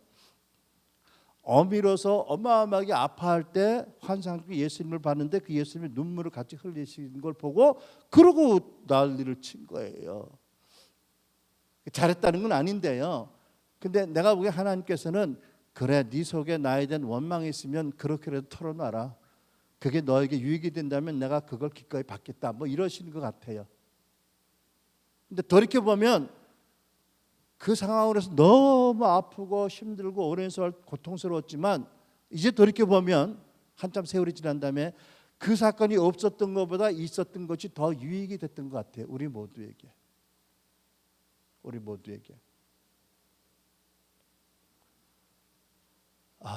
하나님의 지혜와 통치의 경륜은 헤아릴 수 없이 높고요. 이 세상에는 사단이 아직도 어떤 제한된 범위의 활동을 하고 있고요. 이 세상에 많은 사람들이 정신이 이상한 사람도 있고요. 그 과정 가운데 우리 하나님은 사람들을 존중하고 인간 의지, 자유의지를 존중하시는 분이고 그 가운데서 지혜롭게 통치하시는데 그러니까 늘 기도에 힘쓰고 중보 기도자에 있으면 제일 좋겠죠. 혹 그렇지 않는 환경이었더라도 하나님은 결국은 트라우마도 치유하시고 결국은 더 지혜롭고 성숙하고 하나님을 더 알고 하나님 나라도 유익한 사람이 되게 하시는 승리를 거두게 하신다. 이거는 중간에 한번 결론으로 말씀드리고 싶어요. 아멘. 아멘. 마음에 안 드세요? 그분에게 말씀드려요. 나한테 그러지 마시고. 내가 아는 나는 그래. 내가 설명할 수 있는 범위 내에서. 뭐 더 저를 설명할 수 있는 분이 있다면 모르겠습니다만은. 자, 어떻게 트라우마에 갇히게 되는가? 같이 쓴다. 시작. 1년에 우리는 어떤 결정을 한다. 이 일에 나는 어떻게 반응할 것인가? 어떻게 나의 마음을 지킬 것인가? 마음이 상하고 깨어질 때 어떻게 마음을 계속 기능하게 할 것인가? 자신을 어떻게 방어해야 그런 일이 거듭 일어나지 않게 할 수 있나? 잠언 4장 23절 무엇보다도 너는 내 마음을 지키라. 그 마음이 바로 생명의 근원이기 때문이다. 그런데 많은 이들이 하나님이 의도하지 않으시는 방법으로 자기 마음을 지키려고 하지요. 우리 모두 불완전하고 악한 방도로 반응했다. 마음이 깨어지면서 우리는 스스로 보호하기 시작했고 우리 마음은 굳어진다. 돌 같은 마음이 자라게 된다. 여러분, 그러니까 다시 말씀드리지만 우리가 받은 상처, 육신과 마음의 상처 치유가 중요해요.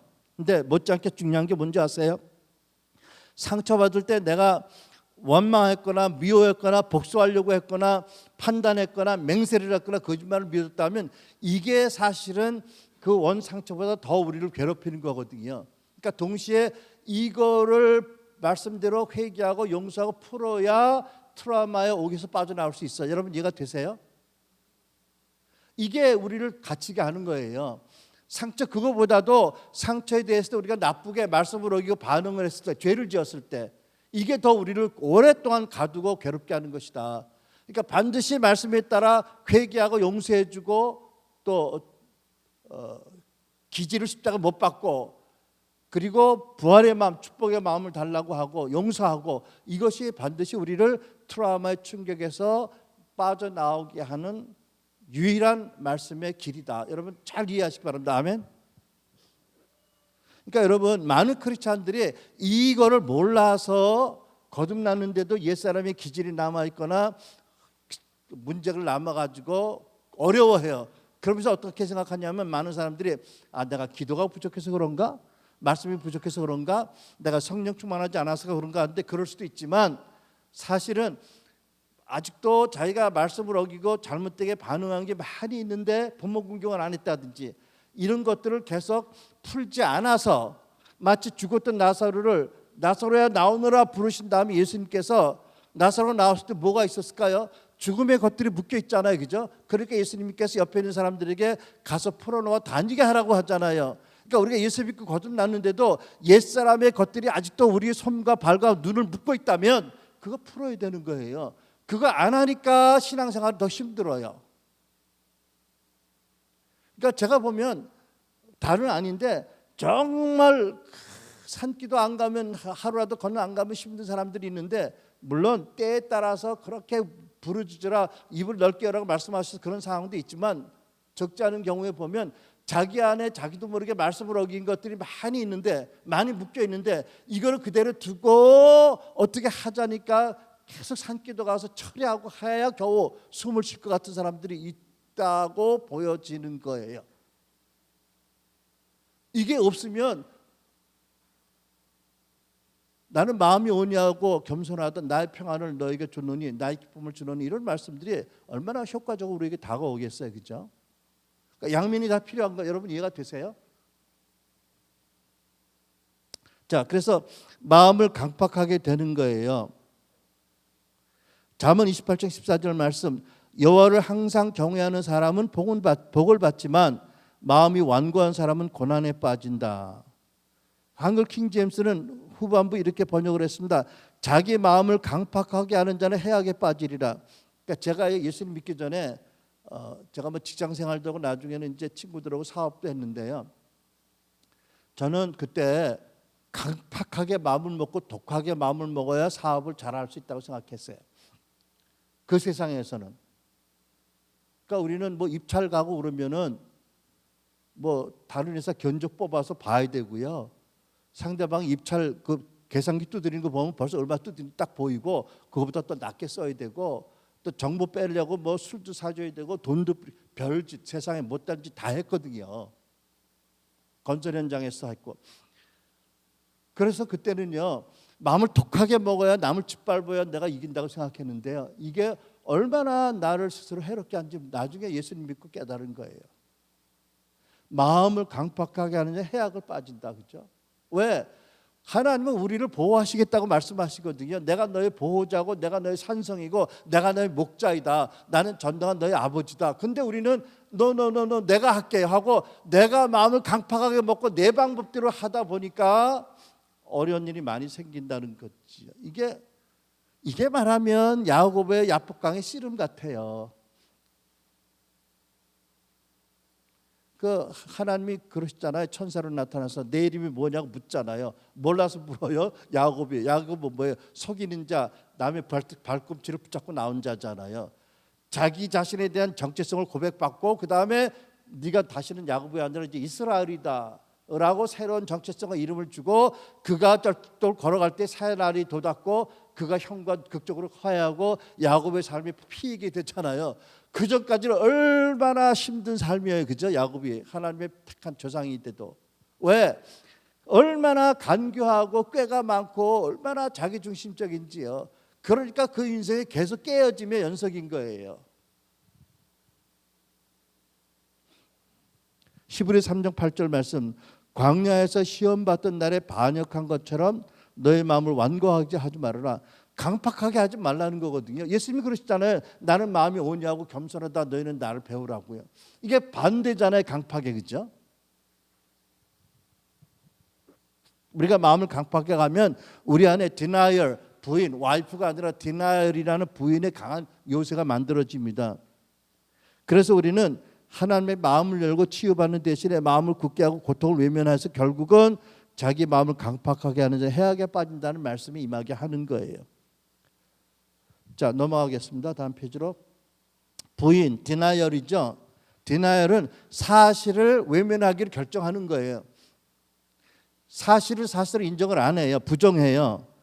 그리고 거짓말 믿기를 택해요. 그리고 진실에 관한 책임을 안 지려고 하는 거죠. 부인이죠. 축소. 나란 사람은 본래 그렇게 생겨 먹었어 라고 하고도 축소의 일정이고요. 사실 그게 그렇게 보면 나쁜 게 아니야. 뭐 다 그래. 뭐 이게 축소지요. 그다음에 정당화. 그날 내가 좀 피곤했어. 그래서 내가 애들한테 크게 야단친 거야. 아니면 내가 직장 동료들과 어울리다가 소주 한 잔 마신 게 뭐가 큰일이야. 그냥 내가 술이 좀 취했어. 그날 그랬어. 이게 다 이제 정당화잖아요. 그죠? 그다음에 자기 방어. 나는 사실은 의도가 그렇지 않은데 뭐 이렇게 자기 방어하는 경우. 비난. 자기가 책임을 졌는데 오히려 남을 공격하고 남에게 책임 전가하는 경우, 남을 원망하는 경우. 그다음 망각. 제가 많이 했던 거예요. 기억하지 말아야지, 생각하지 말아야지. 괴로우니까. 여러분 곰이요. 곰이 겨울에 무슨 잠을 잔다고 그러죠? 겨울잠을 자잖아. 왜 겨울잠을 자는지 아시죠? 먹을 게 없어. 산에 눈이 많이 내려서 먹을 게 없어.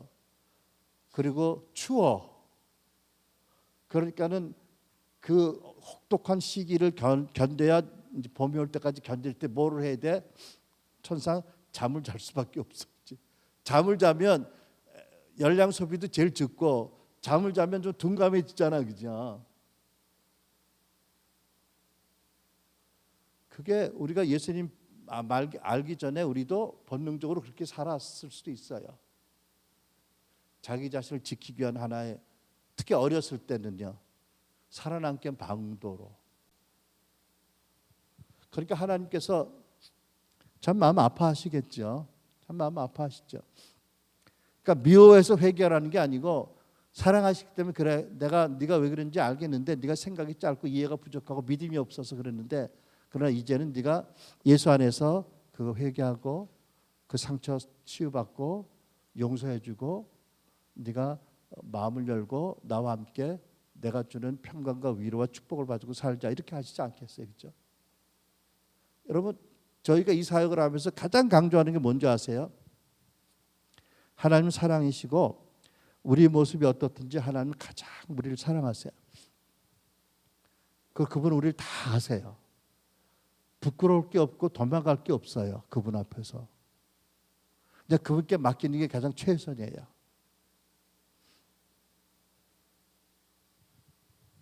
깊이 책임 외면하고 그죠? 사실 외면하는 것. 그러므로 같이 있습니다. 그러므로 우리가 트라우마의 깊이를 인식하고 감춰진 것 트라우마를 빛으로 나오게 하는 것이 중요하다. 왜? 빛으로 비춰지는 것마다 빛이니라고 에베소 말씀하셨거든요. 그래서 우리는 아래의 것들을 해야 한다. 첫 번째, 같이 쓴다. 시작. 고통의 불덩이와 진실을 끌어안아야 된다.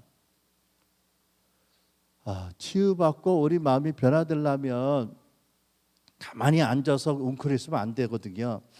그러면 먼저는 감췄던 숨겼던 고통의 불덩어리를 끌어안고 눈물의 골짜기를 우리가 통해서 하나님께 나아가야 돼요. 그리고 십자가를 통과해야 돼요. 여러분 부활은 반드시 십자가를 통과하는 죽음과 아픔이 있어야 부활로 가는 거예요. 그냥 십자가를 뛰어넘어서 부활로 못 가요. 우리가 고통의 불덩어리를 끌어안고 정말 눈물의 골짜기를 통과하면서 십자가를 통해서 하나님께 나아가야 더 이상 트라우마의 피해에 시달리지 않게 된다. 피해자로 살지 않게 된다는 것입니다. 두 번째, 그러니까 스스로에게도 고통을 느끼고 상실로 인해서 비탄하도록 허락해야 된다. 성경을 보면 야곱이요 죽었을 때 그 사람들이 후손들이 몇 달 동안 애통하는 기간을 지냈거든요, 그렇죠? 이 애통하는 기간을 지내는 게 마땅한 거예요. 데살로니가서도 보면 슬퍼하는 자들과 함께 슬퍼하라고 그러잖아요. 여러분, 믿음이 좋은 사람은 왜 슬퍼해? 울지 마, 천국 갔어. 이거는요 믿음이 좋은 건지 몰라도 내가 보기엔 좀 무식해요. 왜? 사람은 슬플 때 슬픔을 충분히 풀어놓아야 그 다음에 회복이 돼요. 그렇지 않나요? 하나님 그렇게 만드셨잖아요, 그죠? 우리 존재를 당신의 형상을 따라서. 예수님도 우셨잖아요. 예수님 나사로 살리기 전에 우시잖아요, 그죠? 우셨어요.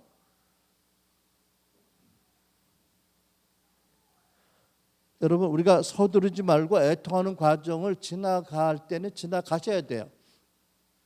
근데 이제 그게 나 같은 사람은 그게 어려워. 애통하는 게 힘드니까 빨리 애통하는 기간을 뛰어넘으려고 그래. 근데 그게 어리석은 거예요. 그게 결코 장기적으로 유익한 게 아니에요, 그죠? 하나님은 전능하시지만 우리들은 꼭 지나가야 될 어떤 과정을 지나갈 필요가 있어요. 그래서 우리가 어떤 트라우마를 과거에 느꼈다. 근데 지금 감정적으로 얼어붙어서 이제는 고통도 안 느끼지만 하나님이 그것을 치유하시려고 드러내실 때 고통스러우면 고통을 외면하지 말고 고통을 충분히 하나님 앞에서 눈물로 이렇게 고통을 내놓을, 표현하고 흘러나오게 할 필요가 있다. 그게 꼭 필요한 과정이다라는 걸 기억하시기 바랍니다. 그래서 여러분의 마음을 존중하면서 마음의 외침 그리고 때로는 마음의 시름소리에 귀를 기울여야 된다. 감정은 마음의 소리다. 여러분 감정이 마음하고 동격은 아니에요. 감정은 마음의 기능 중에 하나예요, 그렇죠? 감정은 마음의 기능의 하나입니다. 그런데 우리는 흔히 감정은 무시하고 감정을 무가치한 것으로 여기는 잘못이 있어요. 근데 감정을 무가치하게 여기는 것은 결국 우리 마음 전체를 무가치하게 여기는 것이 되거든요. 왜? 감정이 마음의 일부잖아. 그렇죠? 그러니까 우리는 그 군인 같은 경우에는 어떤 직업적인 의도로 감정적인 예민함을 이렇게 좀 둔감하게 하지요. 그 직업적인 어떤 불이익이에요, 그렇죠? 근데 예술가들은 아니죠, 그죠? 예술가들은 감성을 풍부하게 하잖아요. 근데 우리도 감정이 마음의 기능의 일부이고 의지도 지식도 뭐 명철도 이것도 중요한 것처럼 감정도 중요하다. 그래서 우리가 정말 예수를 닮아 변화되기 위해서는 우리가 마음의 언어를 배울 필요가 있어요. 마음의 소리를 잘 들을 필요가 있어요. 그래서 우리가 강의하는 강의 중에 하나는 감정을 표현하는 방법이라는 강의가 있고요. 다양하게 감정을 표현하는 단어들, 어휘력을 많이 갖추게 해요. 그게 굉장히 중요하거든요. 우리 감정을 이렇게 이해하고 우리 감정을 우리가 알아주고 감정을 표현하고 말로도 많이 표현하잖아요, 그죠? 뭐 얼굴로도 뭐 눈물로도 표현하지만 감정을 잘 표현하게 해야 돼. 그래야 또 사실 옆에 있는 사람들하고 소통이 되잖아요, 그죠? 예수님께서는 어떠한 것이 마음에 나온다고 그랬잖아요, 그죠? 그러니까 마음을 귀하게 여기고 마음을 하나님의 방법으로 지키고 마음의 소리인 감정을 우리가 잘 들어야 돼요. 어떤 사람들은 말을 배우기 전에 이미 상처받은 사람들이 있어요. 이런 사람들은 그 상처를 고통을 표현하기 너무 어려워요, 그렇죠? 그래서 우리가 마음의 아픔을 표현하려고 하지만 표현할 단어가 어휘가 부족한 경우가 그거 굉장히 힘들어요. 좀 다른 경우지만 제가 캐나다에서 공부할 때 영어권이니까 모든 걸 영어로 이제 생각해야 되잖아요. 그러니까 저도 이제 영어를 빨리 배우기 위해서 한국말로 생각 안 하려고 결정을 했거든요. 그랬더니 어떤 날은 머리가 터지는 것 같이 아픈 거예요. 너무 아프더라고요. 그래서 왜 아픈가 생각했더니 내 모든 생각을 영어 단어로 표현을 해야지 내 생각이 돌아가는데 말하자면 마차가 이게 단어가 어휘가 딸리니까 이게 안 돌아가는 거예요. 감정도 생각도. 그러니까는 이게 어휘가 중요하구나 깨달은 거예요. 그러니까 우리가 카나다가 살면 좀 약간 바보같이 돼. 왜? 거기 한국 오면 어휘가 좀 그렇게 부족하지 않으니까 좀 사람이 되는 것 같고 농담입니다. 아무튼 여러분 우리가 성령을 따라 산다는 말은 다른 말로 표현하면 우리 마음을 따라 사는 거예요. 왜? 우리가 예수 믿고 우리 영이 살아나고 우리 양심이 회복이 되어지고 마음이 치유되어지잖아요, 그죠? 그러면 성령께서는 우리가 듣는 어떤 특별한 방법으로 말씀하실 때도 있지만 대개 마음의 생각을 통해서 느낌을 통해서 말씀하세요. 그러니까 우리가 성령을 따라가는 방법이 아주 신령한 것만 있는 게 아니고요. 우리 마음이 원하는 대로 따라가면 그게 예수 안에 있는 사람이면 건강한 사람이면 그게 성령님을 따라가는 방법이기도 해요. 두 번째, 크리스찬 부부라면 와이프 말 듣는 게 성령님 따라가는 거야. 아멘. 남자들 아멘. 왜 안 해 이 양반들을. 이거 진리예요. 예수 믿는 와이프면 와이프 말 듣는 게 하나님 말씀 듣는 거다. 따라서 합니다. 와이프 말 안 해. 와이프 말 듣는 게 하나님 말씀 듣는 거다. 그 여자들이요, 그 마음이 우리보다 그 촉이 있고 그 영적인 센스가 있잖아요. 그래서 그런 거예요. 크리스천 와이프들이 되게 남편 사랑하고 자식 사랑하고 늘 기도하잖아요, 그죠? 우리 사모님이 되게 좋아하시는데 그런 얘기하니까 여러분 우리가 거듭난 순간에 항상 함께 계시고 우리에게 새로운 마음을 주시고 우리에게 필요한 모든 걸 가르치는 성령님이 함께 계시잖아요. 우리가 왕 같은 하나님의 자녀로 어떻게 살아가야 되는지 우리의 생각을 이렇게 가다듬어 주시고 우리가 생각하고 분별하고 듣고 말하는 것을 어떻게 행동하는지 가르치는 성령님이 계시기 때문에 우리는 예수님이 주시는 새로운 마음을 받아들이고 마음의 언어인 감정도 잘 분별할 수 있게 되고 그래서 마음을 따라 살아가는 새로운 법을 배우셔야 돼요. 아멘. 여러분 생각난 김에 나눌까요? 제가 예수님 생각해 보니까 이 세상에서 발을 딛고 산 어떤 누구보다도 가장 신령하고 가장 거룩하시고 가장 전능한 분이세요, 그죠? 근데 그분은 성경에 보니까 가장 자연스러운 모습으로 사셨어요. 괴팍하거나 영적이라고 아주 특이하게 안 사셨어요. 어떻게 하느냐? 애들이 예수님 보면 달려가서 안기잖아요. 여러분 애들이 괴팍하고 특이한 사람들 보면 그렇게 달려가서 안겨요? 예수님이 가장 영적이면서 가장 자연스러운 모습으로 사신 분이세요. 그러니까 여러분이 정말 신령하려면 어떻게 되냐면 정말 여러분들이 자연스러운 모습으로 사셔야 돼요. 그리고 주님의 마음으로 말씀을 따라서.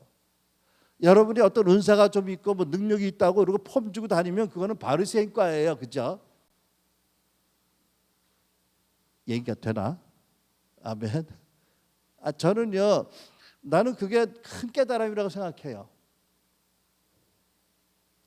정말 영적인 사람은 정말 자연스럽게 사람들과 대화할 수 있고 사람들과 관계에서 위화감을 느끼지 않게 하고 친근하게 할 수 있는 사람이다. 그러니까는 그 산에서 내려온 신령같이 사는 거는 진짜 신령같지 않다. 나 그런 사람 못 봤죠. 그렇다면 자 넘어갑니다. 감춰진 것을 같이 봅니다. 읽습니다. 시작. 감춰진 것을 빛으로 나오게 한다. 그럼에도 불구하고 트라우마를 다시 경험하거나 당시의 모든 감정을 다시 느낄 필요는 없다. 네, 이제 저희 그 미국 같은 경우에 한국도 그럴지 모르겠지만 이제 정신적 상담이 필요한 사람들이 정부 예산으로 이렇게 상담받게 하거든요.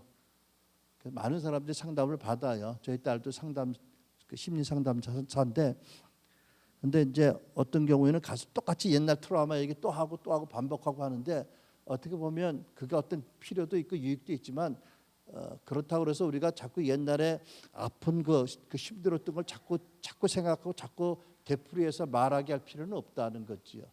우리가 어떤 상처가 있었는지 그때 상처를 인식하고 치유를 받기 원하는 정도면 충분하다는 겁니다. 그 다음에 임시 처방을 멈추고 표면적인 치유와 표면적인 용서 그 너머로 가야 한다. 에레미야 6장 14절 메시지 성경 번역입니다. 읽습니다. 같이 시작.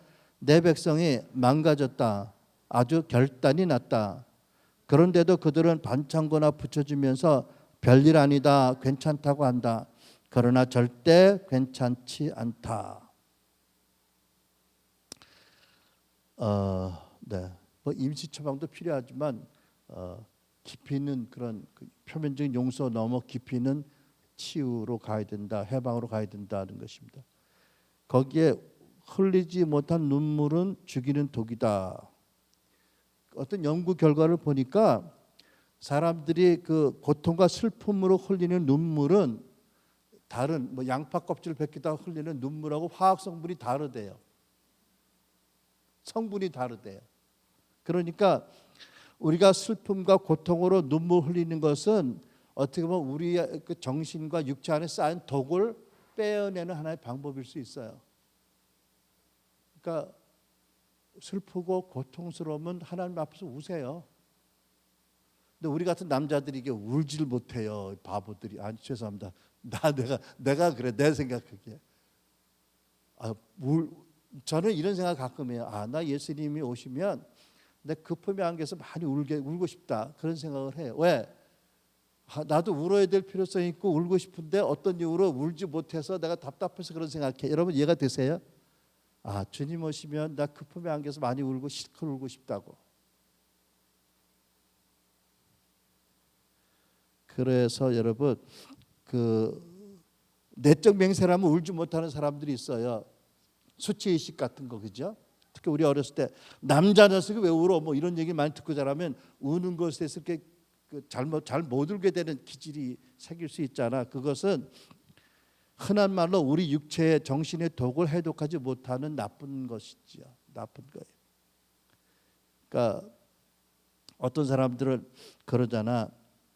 우는 것 괜찮아요. 상담하다 속으로 해서 많이 우세요.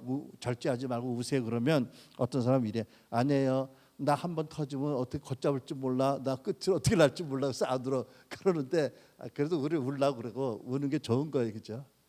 그리고 특히 옆에서 같이 위로해주고 같이 울어주는 건 정말 좋은 거예요. 교회에서. 그죠? 누군가가 내 아픔을 공감해주고 같이 울어준다. 그것처럼 참 좋은 약도 없어요. 거기다가 이제 나를 위해서 기도해주고 내 용서를 선포해주고 얼마나 감사해. 그죠? 수치. 여러분 사람들 안에 수치가 아주 강력한 메시지로 마음에 자리 잡고 있죠. 그러니까 다음 페이지입니다.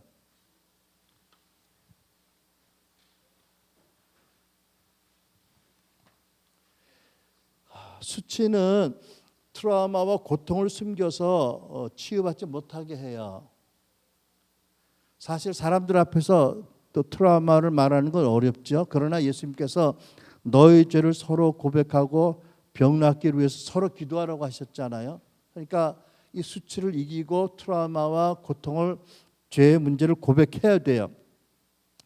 잭 프로스트라는 사람이, 그분 뇌측치유의 유명한 강사의 한 분인데 이렇게 얘기했어요. 사람들은 수치보다 고통이 훨씬 더 크게 드러나지 않으면 자기 문제를 안 다루려고 한다. 상담 안 받으려고 해요.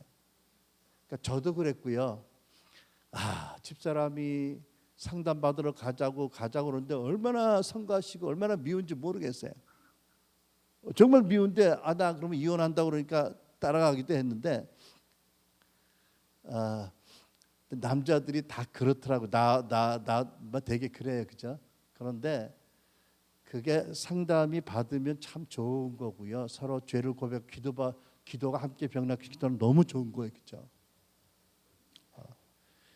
근데 수치보다 고통이 더 크게 느껴지면 못하겠죠. 근데 그보다 더 고통이 더 크게 느껴지면 수치를 무릅쓰고 상담도 받고 기도 사역도 받으려고 하겠고 자기 문제를 고백과 함께 병낫기로 기도하겠죠. 그 다음에 용서하지 못하는 마음이나 비통한 마음이, 이게 또 이제 우리가 이 트라우마에 갇히게 되는 하나의 그 원인입니다.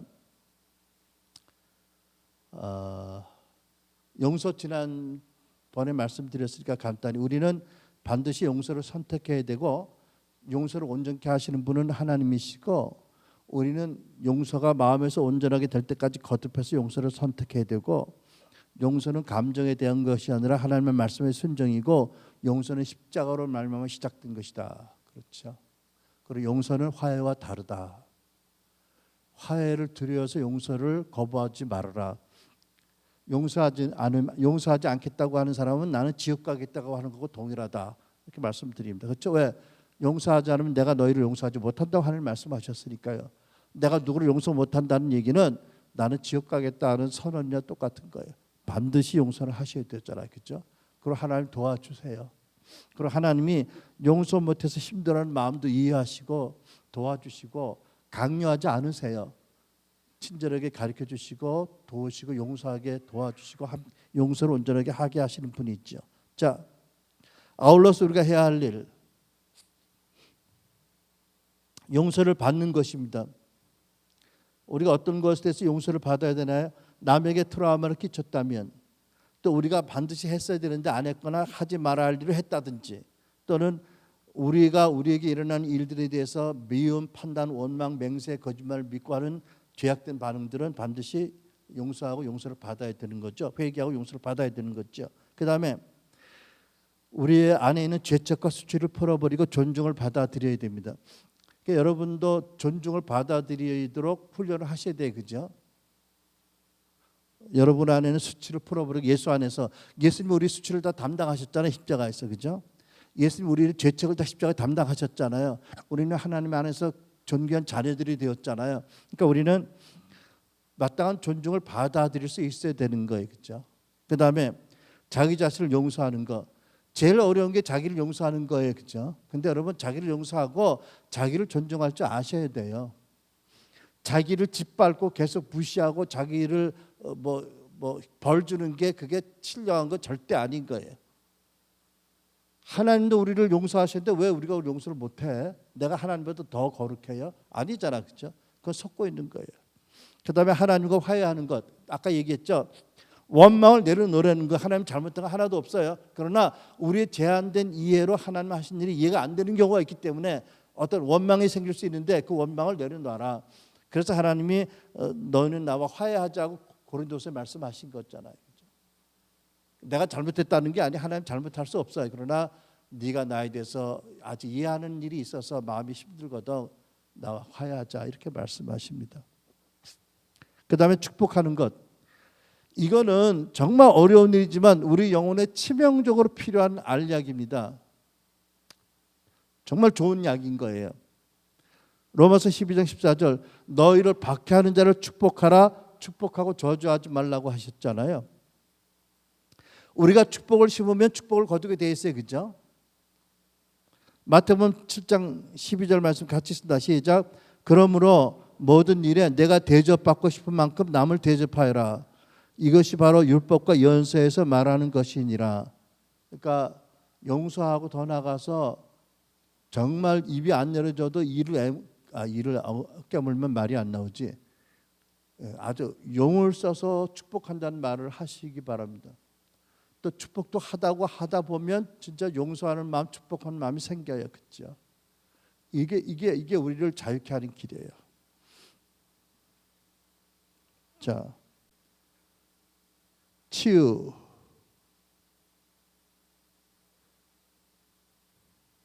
들어가겠습니다, 여러분.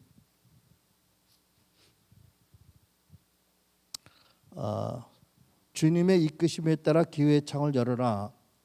같이 읽습니다. 시작.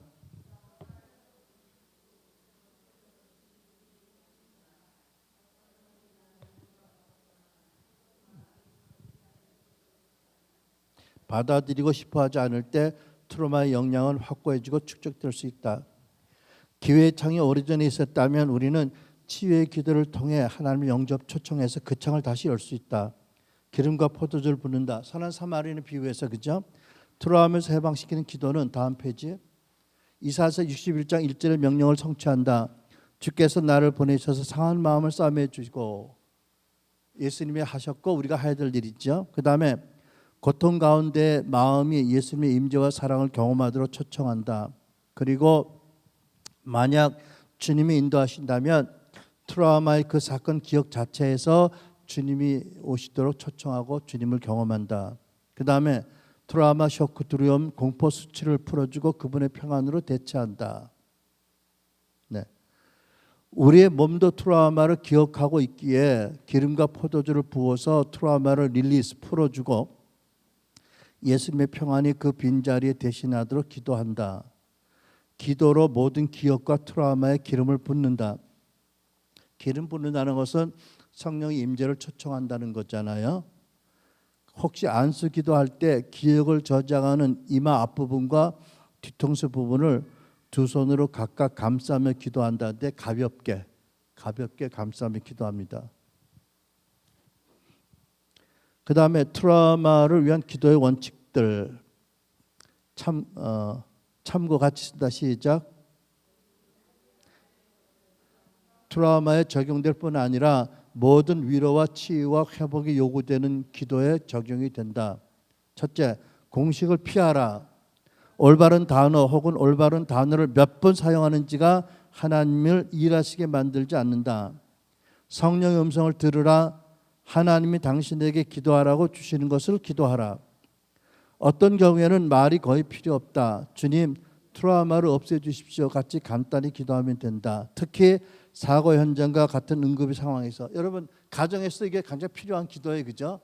애가 뭐 넘어져 다쳤다든지 뭐 크게 놀랬다든지 밤에 그 경기하다 깼다든지 그럴 때 간단히 주님, 이 아이의 트라우마를 제거해 주시고 주님의 평강을 부어주세요. 마음의 상처가 남지 않게 도와주세요. 치유해 주세요라고 간단히 기도하는 것도 대단히 효과 있다. 필요하다. 그렇죠? 굉장히 중요한 거예요. 그렇죠? 그 다음에 그러나 일반적으로는 좀 더 길게 기도하는 것이 더 효과적이다. 말이 많은 것이 더 강력하거나 하나님이 더 잘 들어주시기 때문이 아니라 그 말들이 그 듣는 사람의 마음에 말하기 때문이다. 아멘. 위로의 터치가 필요할 수 있다. 그러나 먼저 허락을 구하라. 어떤 사람은 신체적인 폭행을 당했던 사람이 트라우마가 있잖아요. 그런 사람들은 누가 손을 닿는 것 기겁을 하는 거예요.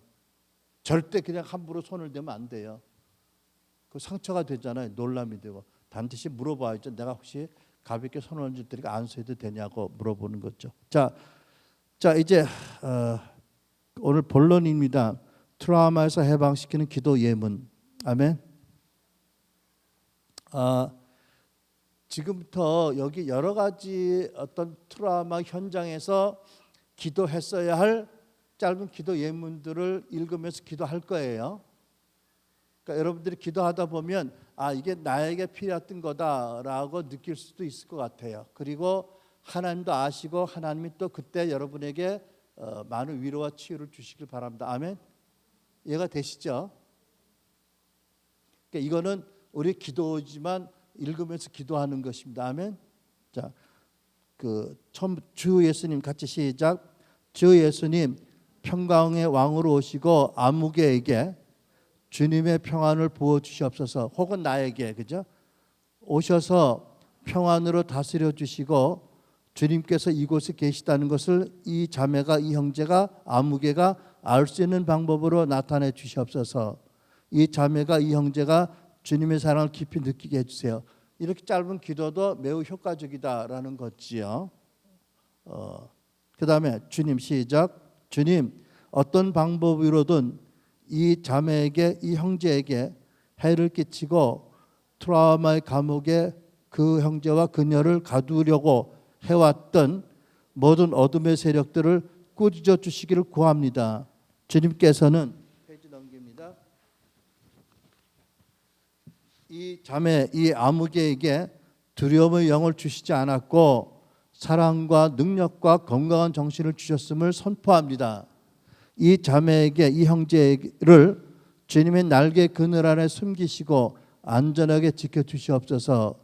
이 자매 안에 그 트라우마가 만들어낸 모든 지령을 파쇄하고 묶으며 사단이 이 자매에게 배정한 모든 감시자 악한 천사들을 내쫓느라. 그 다음 기도입니다.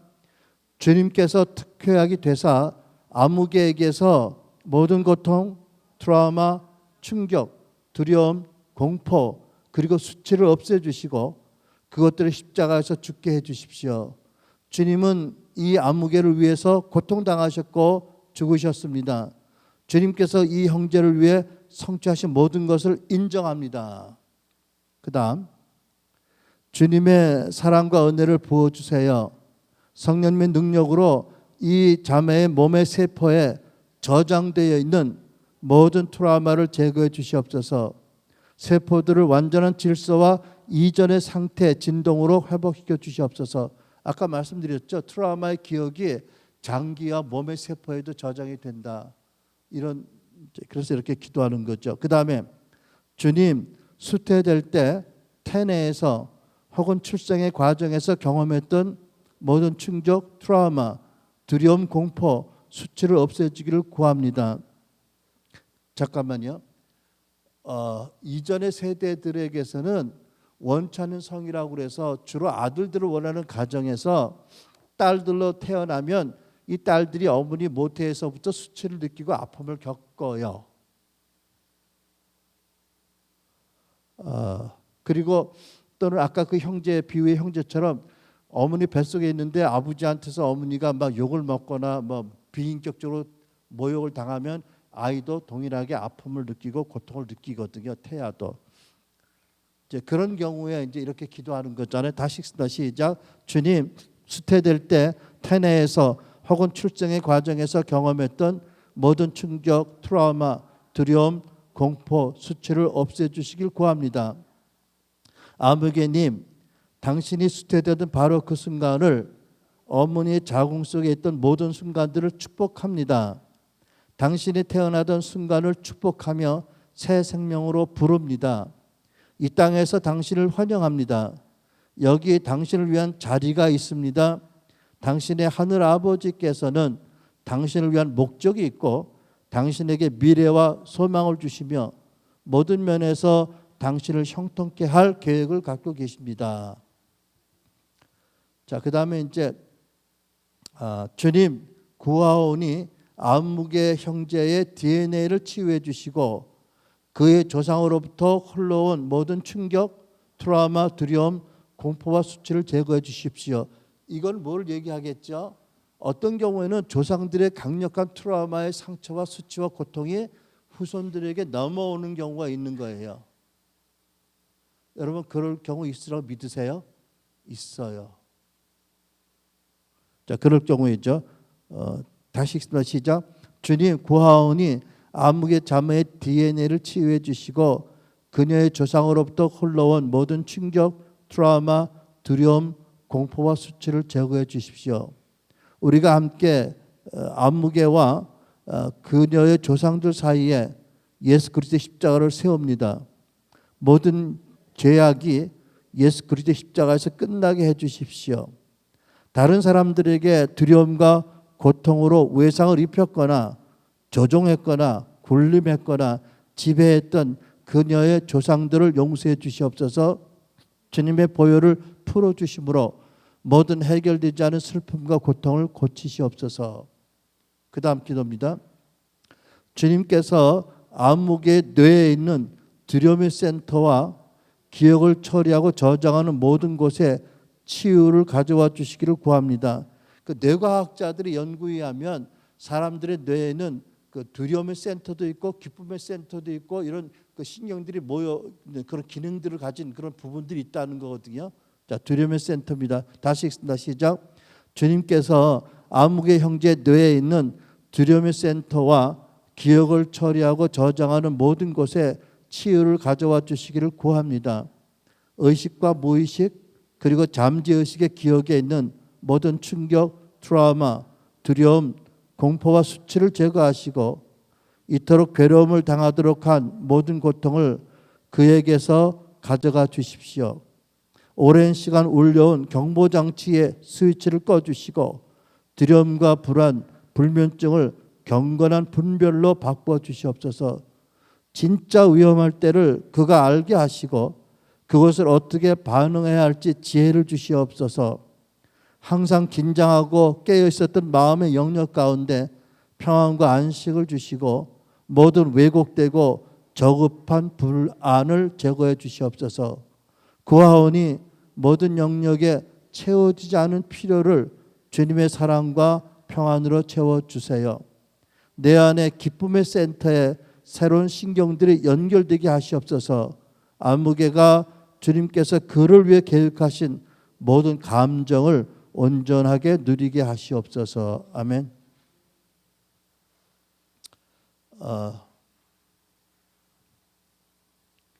너무 오래 앉았는데 일어나시겠습니다. 우리 나머지 배지 일어나서 기도하겠습니다. 네, 일어나서도 보실 수 있죠. 네, 같이 시작. 아버지 하나님, 아무개 눈과 귀에서 트라우마를 제거해 주세요. 예수 그리스도의 피로서 그 영혼에 낙인된 모든 영상들을 깨끗이 씻어 주시옵소서. 해롭거나 거친 말에서 온 모든 트라우마를 제거해 주시고 이러한 말이나 영상이 만들어낸 모든 부조화나 질병이나 장애를 제거해 주시옵소서. 냄새와 관련된 트라우마와 피부에서 온 모든 트라우마를 제거해 주시옵소서. 그 다음 안무개에게 아버지의 사랑의 노래를 불러주시고 그 안에 있는 모든 것이 아버지 하나님의 노래와 원래 계획하신 모습에 동의하게 하시옵소서. 예수 그리스도의 이름과 보혈로 내가 당신의 영과 혼과 몸에 질서와 치유가 있게 될 것을 선포합니다. 네. 그 다음에 트라우마가 암흑의 기초의 중심부를 흔들어 놓았습니다. 주님의 사랑으로 모든 금간곳의 틈을 치유해 주시옵소서. 주님을 믿을 수 있도록 신뢰와 은혜를 회복시키시고 주님의 약속들을 받아들이고 다른 사람을 신뢰할 수 있도록 회복시켜 주시옵소서. 그 다음 암흑의 영과 의지로부터 모든 충격, 트라우마, 두려움, 공포, 수치를 제거해 주십시오.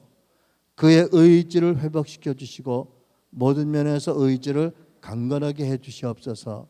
그 다음 근육, 인대, 힘줄, 관절과 골수에서 모든 충격, 트라우마, 두려움, 공포와 수치를 제거해 주시옵소서. 암흑의 영이 눌리거나 상한 모든 영역에 주님의 치유의 능력을 부어주시고 건강과 생기와 활력을 회복시켜 주시옵소서. 그의 뼈들과 연결 조직을 강하게 해주시고 몸의 장기로부터 모든 충격, 트라우마, 두려움과 공포를 제거해 주시옵소서. 주님의 인도를 따라 이제 구체적으로 기도하라. 그 다음에 시작. 면역 체계를 고치시고 수년간 그의 몸에 쏟아진 화학 성분들이나 호르몬으로부터 남겨진 모든 독소를 제거해 주시옵소서. 그것으로 인해 영과 혼과 몸에 남아있는 모든 영향력을 제거해 주시고 모든 신경화학적 균형을 회복시켜 주시옵소서. 트라우마에 대한 반응으로 생겨난 모든 두려움의 묶임, 트라우마의 묶임, 건강하지 않고 거룩하지 않은 혼적 묶임들을 끊어 주십시오. 여러분, 여기 혼적 묶임이라는 단어가 나오는데 고린도서에 보면 창기와 합하는 자는 그와 한 영이라는 말씀이 있어요. 그러니까 결혼 관계 외에 성적 관계를 맺으면 그의 영혼과 또 그 사람 당사들의 영혼에 묶입니다. 보이지 않는 줄로 묶여서 계속 상대를 찾고 상대를 채워주기 원하고 상대를 원하고 그래요. 그러면 결국 상대방이 역사하는 악한 영들이 동시간에 나에게 역사할 수 있어요. 축사해도 안 되고 힘들어요. 이런 거는 예수의 전능한 이름으로 물론 간음을 회개하지만 그 혼의 묶임을 끊는다는 선포하는 기도가 반드시 필요해요. 굉장히 중요한 것입니다. 자, 계속하겠습니다. 주 예수님, 아무개가 충격과 트라우마, 두려움과 공포에 반응했던 모든 이전의 방식들을 인지하고 죽음에 넘기도록 도와주십시오. 그에게 지혜와 능력을 더하셔서 경건하지 않은 방어 구조물들을 무너뜨리게 하시고 성경에 근거한 새로운 경건한 방어 구조들을 세우도록 하시옵소서.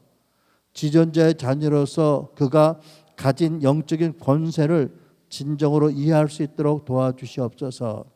그 다음에 마지막으로 아무개의 모든 세포에 예수 그리스도의 평안과 치유하시는 은혜로 채워주세요. 모든 어둠을 주님의 빛으로 바꾸어 주세요. 주님의 완전한 평안 안에 안무개를 두시고 특히 어둠의 날 동안에도 평안으로 지키시며 주님의 안식을 가져와 주세요. 그를 주님의 보호와 사랑으로 둘러싸 주시옵소서. 예수님의 이름으로 기도했습니다. 아멘. 여러분께서 집에 돌아가셔서 기회 있으면 특히 여러분에게 필요하다는 그 기도를 여러분의 이름을 넣어서 기도하시기 바랍니다. 아멘. 여러 번 기도하시는 것이 좋을 것 같습니다. 자, 수고하셨습니다.